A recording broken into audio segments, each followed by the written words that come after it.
भजनलाल शर्मा, राजस्थान के मुख्यमंत्री भजनलाल शर्मा ने आज कांग्रेसियों को आईना दिखाया और ऐसा आईना दिखाया कि मैंने अब तक विधानसभा में किसी भी मुख्यमंत्री को, विपक्ष को इतना धोते हुए, बुरी तरह से धोते हुए नहीं देखा था।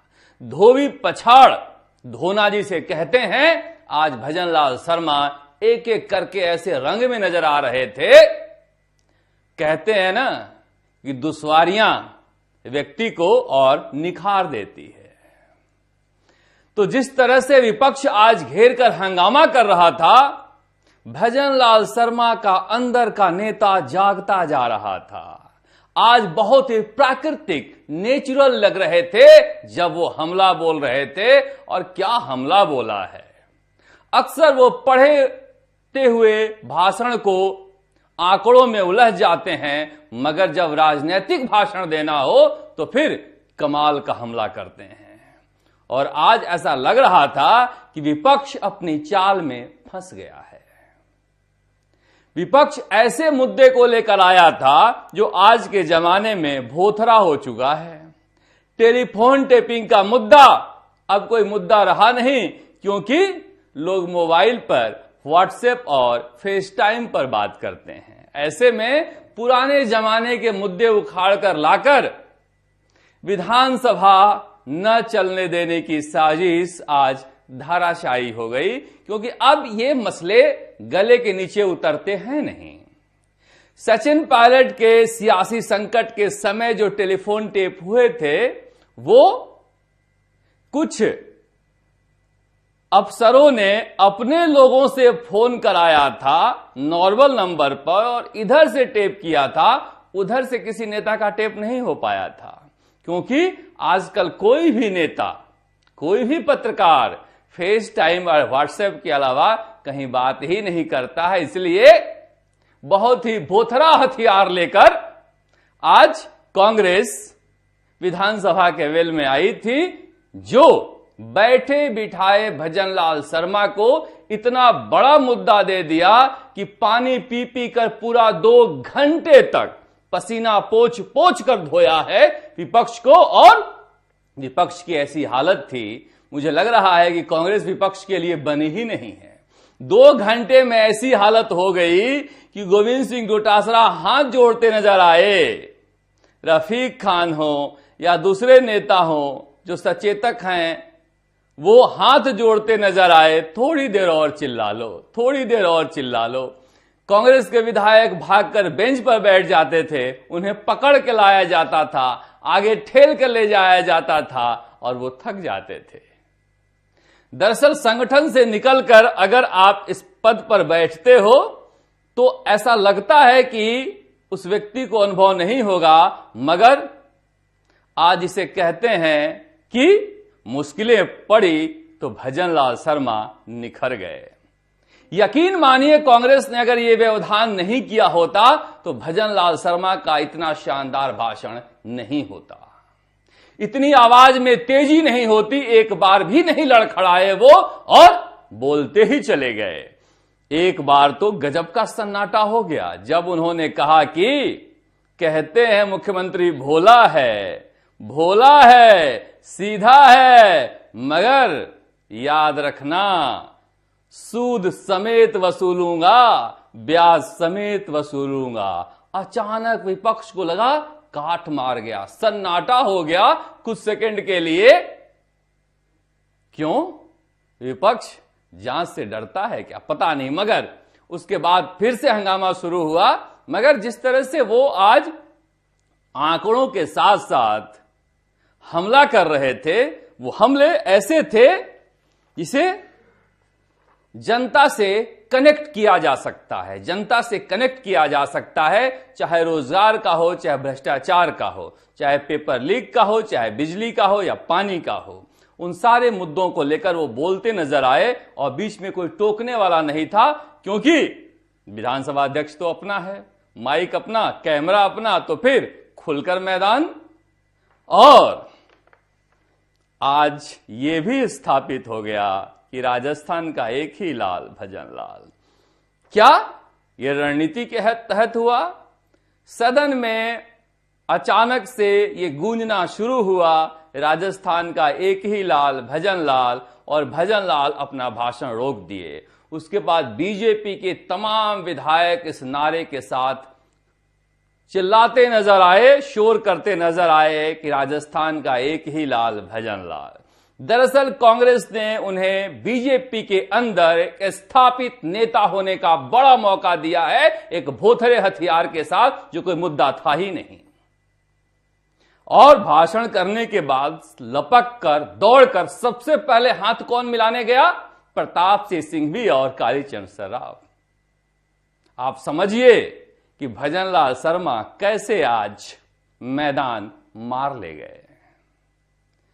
अफसोस इस बात का रहा कि टीकाराम जूली, जो अपने भाषणों के लिए जाने जाते हैं, वे थिएट्रिक्स नहीं करते, वो रंगमंचीय तमाशा नहीं करते, वो अपने तथ्यपरक भाषण के लिए जाने जाते हैं, उनका हक मार दिया गया। और इसे लेकर बार बार भजनलाल मुद्दा बना रहे थे हर दिन 10 मिनट बाद कि विधानसभा के इतिहास में पहली बार हो रहा है कि बाबा साहब भीमराव अंबेडकर का अपमान करने वाली कांग्रेस पार्टी एक दलित नेता प्रतिपक्ष को बोलने का मौका नहीं दिया।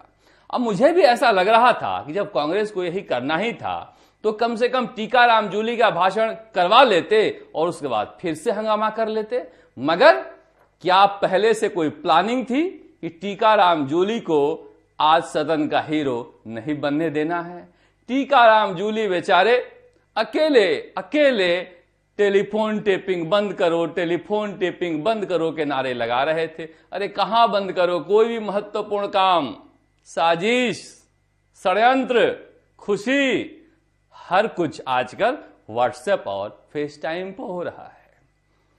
साधारण से साधारण व्यक्ति भी व्हाट्सएप कॉल ही कर रहा है।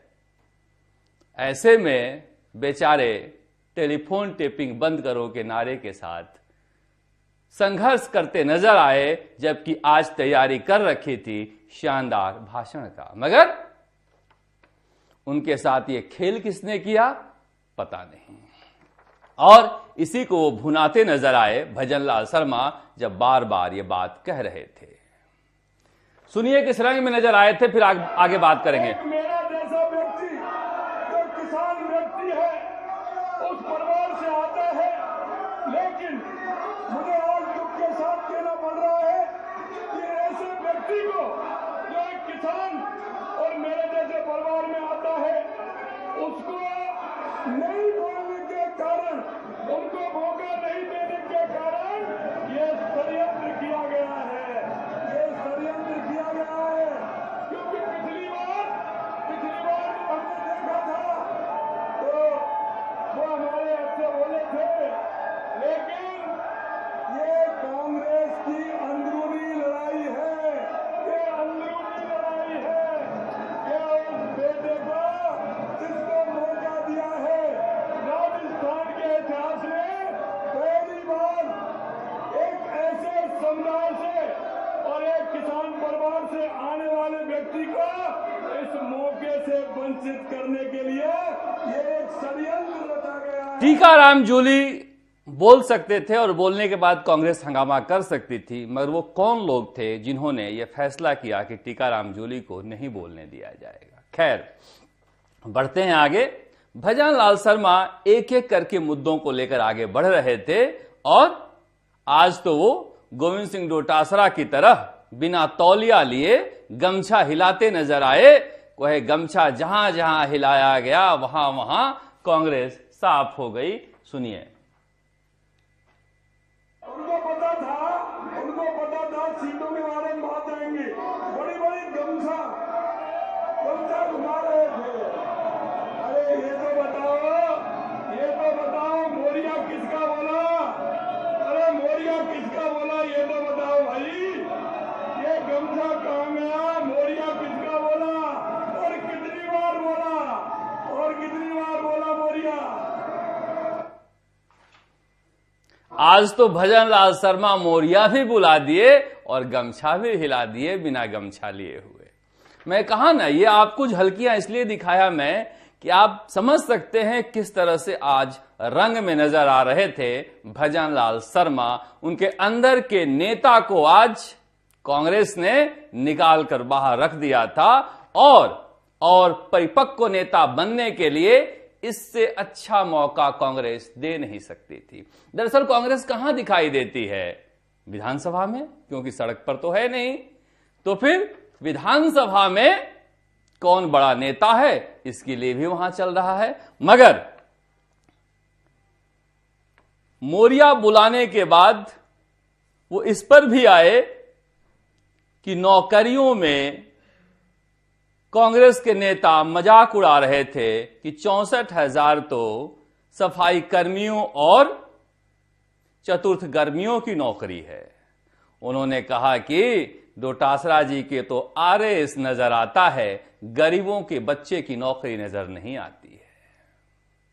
सचिन पायलट का जिक्र वो बार बार कर रहे थे। जब इधर से किरोड़ी लाल मीणा के नारे लग रहे थे तो भजनलाल शर्मा पूछ रहे थे कि नकारा निकम्मा किसको कहा, नकारा निकम्मा किसको कहा। और जब एक बार बोलते हैं तो फिर वो कई बार बोलते हैं। और खूब सारी कहानियां भी लेकर आए थे, दोहे भी लेकर आए थे, कविताएं भी लेकर आए थे। और कई बार क्या होता है कि आप शोरगुल में फंस जाते हो तो अनइंटरप्टेड सामने वाले को बोलने का मौका दे देते हो। डोटासरा जी को फिर घेरा, बोला ट्रांसफर को लेकर विधानसभा में हंगामा हो रहा था कि ट्रांसफर के चक्कर में मत फंसिए, हमें पता है कि डोटासरा जी बिरला सभागार में ट्रांसफर के चक्कर में फंस गए थे और अशोक गहलोत ने उतार दिया था। दरअसल जिस तरह से वो बोल रहे थे, बार बार पसीना भी आ रहा था। जब पसीना आ रहा था तो विपक्ष कह रहा था कि हमने पसीने ला दिए, उसका भी वो जवाब दे रहे थे कि हम किसान हैं, गरीब हैं, पसीना हमारा गहना है और इसी पसीने की वजह से तो मैं यहां आया हूं। पसीना हमें निकलते ही रहता है और इसी पसीने की वजह से मैं यहां तक पहुंचा हूं। मैंने कहा ना कि जिस हाजिर जवाबी के साथ वो लिखे हुए भाषण के दौरान भी जवाब दे रहे थे, इस तरह का नेचुरल डायलॉग जो होता है, नेचुरल प्राकृतिक संवाद जो होता है, मैंने भजनलाल शर्मा का आज तक नहीं देखा था, जो आज मैंने